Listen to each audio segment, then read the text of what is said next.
That following year, 1992, X-Men is airing Season 1, Episode 3, Enter Magneto. Cyclops, Storm, and Wolverine face off with Magneto. Fire. This is one of the best episodes of the show, Steve. We're still reeling from the first episode. Beast is in the fucking clink reading Shakespeare, like in a cell, but imagine going into prison and you get shacked up with that as your cellie, Steve. Yeah. And that's a little bit terrifying. But I love this, dude. We were talking about supervillains recently, and I said we mentioned Magneto. We don't get his backstory. This is just like the introduction of Magneto in the cartoon in general.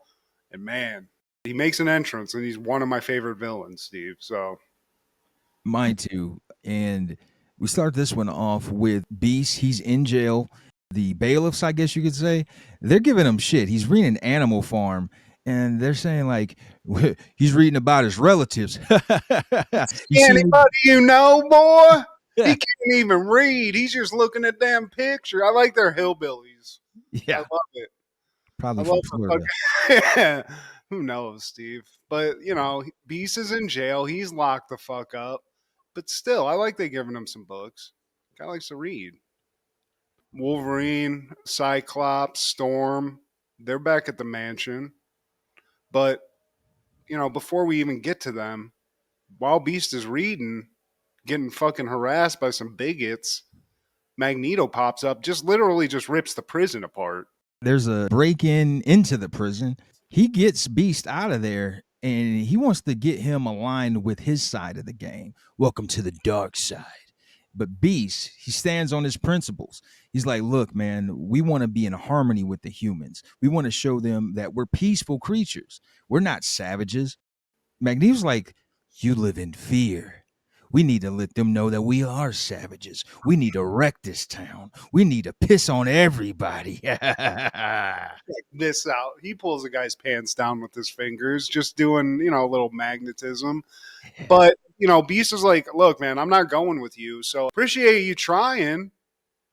Appreciate that. But I'm going to put these shackles back on and get back to this Jugs magazine I got hidden in this book. So see you later. And Magneto's pissed, but he basically is like, you think these people give a shit about you at all or are going to ever agree with you? Look what they're doing. Because basically Magneto has like a force field around them or, you know, whatever you want to call it. And they're just trying to kill him. So Beast ain't going. Magneto's like, whatever, dude. Watch this. And he just yeets all the tanks away. You know, he destroys an army with just the wave of a hand. I remember at one point in like in the continuation of this cartoon, he figures out that you know your blood has metal in it. So basically he can control you too once he figures out that part of it. So he really is like as powerful as they make Charles Xavier in this. He's taking guns from the cops. He's ejecting pilots out of airplanes, ejecting airplanes from the pilot. And then we cut to the mutant compound and we get the backstory of Professor X and Magneto back when they were budding physicians. He actually goes by Magnus. That's his government, Dr. Magnus. And they find out, I guess, at the same time that they have mutant powers. They both let it go at the same time. And we find out Magnus, he lost his family. He tried to destroy the people who were responsible. But X, being the altruistic leader, he's like, look, you want to use your powers for good. And then Magneto's like, why make peace? They can't even make peace with each other. I think it's like a guerrilla army that is attacking the people that they're trying to help. So Magneto loses it. This is where the rift starts. And in the process of trying to stop Magneto, Xavier like cripples him or hurts him in some way, and then they like part ways and haven't apparently talked to each other since. Over time, Magneto built a mob of followers and made his army stronger. And then we cut to outside the courthouse. There seems to be like a riot. I don't know. It seems like the people are for Beast, or It's they like classic, like half and half, because some half people and half. are for like mutant rights, and some people are like the bigot side that are like, fuck mutants, this guy's a monster. Like, you hear some guy that's like, my brother works in the prison that he was in. There was a lot of good guard, you know, saying like weird shit. It's Yeah, basically like right now, Steve, like you know. right now. So they're outside the court. We go inside the court, Court's just as raucous as it is outside. There's people yelling at Beast. He's in his little gear.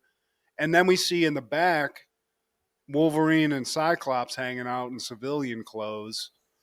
Even though it's like, look at these two they're mutants, Steve.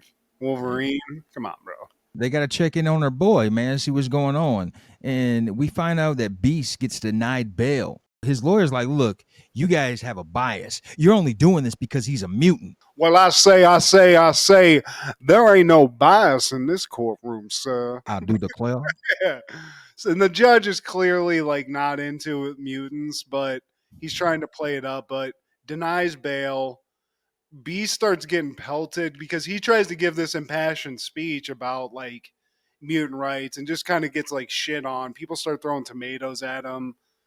Wolverine's about to just lay waste to it. Charles wouldn't want that, Steve. There's a different way. And then all of a sudden, Sabretooth pops up. And he's throwing benches, cops out the courthouse. Order! He sounds like Nick Nolte, Steve, now. Yeah, like he's off his meds. The officers, they lays Saber, lays him out. Cyclops, he's like, look, man, we got to help him out. They're going to kill him. Wolverine's like, good. Stone cold, dude. He does not it. give a fuck. There's a couple of great Wolverine moments in this, but Cyclops steps in. They pull Sabretooth out. He's out, Steve. All that lazing that he took, he's unconscious. They pull him out because that's what X-Men do, Steve. There's no personal grudges in this. There's none of that allowed in this game. You're a hero. Now we see Storm and Jubilee. They ask who Magneto is. And before X gets a chance to answer, they get an alert that there's a fellow mutant down. Fellow mutant down. Fellow mutant down. We gotta go. I like Jubilee in this too because they're still new to her, and every time something happens, they're like, "Get out of here!" Like, get the fuck out of here. But Sabretooth gets brought in. He's got to be stabilized, Steve. Wolverine's, you can tell he's not happy. Now they're curious about that. Why does Wolverine hate him? Well, I don't even know. So Wolverine pulls up to Sabretooth's bed and he cuts off his machine, like his EKG machine or something like that, whatever you call it. Not only that, he takes his bed and he's trying to get him up out of there, like the whole bed while he's laying down. And X stops him. Look, this isn't the right way. It's like, look, dude, I'm telling you, X, this is somebody that we can't trust. Dude is crazy. I like when they walk in, though, he's got his one claw out to Sabretooth, and Cyclops is like, step away from the dude. Please. Fucking Wolverine, dude. They got a history, Steve. We're about to find out about that. Wolverine's like, dude, you guys, please, let me roll this fucking Sealy Posturepedic out of here. And this is a problem that you guys don't want. You don't want him here. You don't know what this dude's capable of. And I think it's Storm is like, well, when you first came here, we thought the same about you. You were wild out here in these streets. Yeah. Then, like, I think an alarm goes off, right? Because I think Magneto's attacking something else. So Xavier's like, look, we can't fuck around with this right now. You guys got to go take on Magneto. Xavier says, you can't. You're not going. Magneto's too dangerous. But I love Wolverine walks past Xavier because he has to leave. And he's like, let me get something straight. I can't have a grudge, but I got to go fight the guy that you don't like. And then he just fucking walks out. I think they even have like a tasty guitar lick that plays as he's walking away, just a little. I don't think he was prepared for that. Wolverine really dropped the truth bomb on him that, like, damn, I never even thought about that. That's kind of a hypocrite. Maybe, yeah. You might have something there, Logan. Come back here for a second. Let's have a pop. Talk about it. So now Xavier's stuck in this house with Sabretooth and Jubilee while Cyclops, Storm, and Wolverine go after Magneto, who I think is attacking some sort of missile base or something. He's outside shaking shit up, Matt. Fucking the whole city up. Fucking it over. Storm, she sees this. She's about to blow the damn missiles up. These are warheads. And she's like, man, fuck all this shit. And Cyclops is like, look, no. You don't want to do that. That'll just blow up everything within 100-mile radius. All right, so I'm going to pull an audible. And she flies towards the warheads. and they're trying to communicate with her like, Storm, what the fuck wrong with you? You going after these big ass missiles? Like, Don't no, do it. like, no, trust me, I got this. Trust the process. So she redirects these missiles, I guess, out into the ocean. Yeah, because I think what actually was happening was she was going to sacrifice herself. She redirects the missiles out into the ocean, so they're not going to like go into the city. But then she has to disarm the nuclear warheads, and to do that, Xavier like mind fucks her with schematics.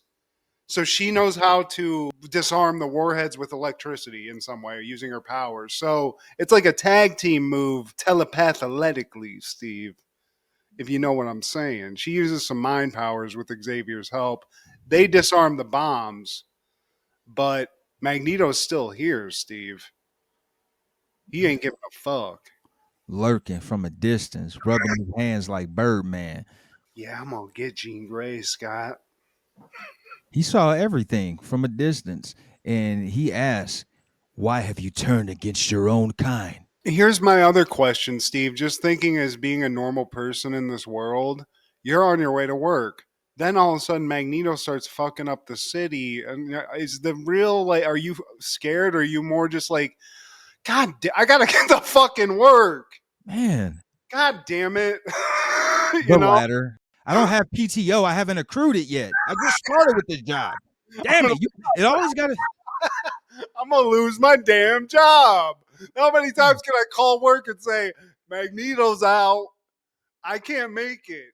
This is 5 times this week. Magneto's out wrecking shit again. They got to call out like, damn, why you have to do this on my way to work? I'd rather be at work and this shit happen, man. I'm gonna be like 30 minutes late. I might as well call Crystal off. Silo's all the way over there, man. Yeah. Fuck. Pretty cool though. X-Men, pretty cool. But damn. Unhand me, you dirty damn mutant.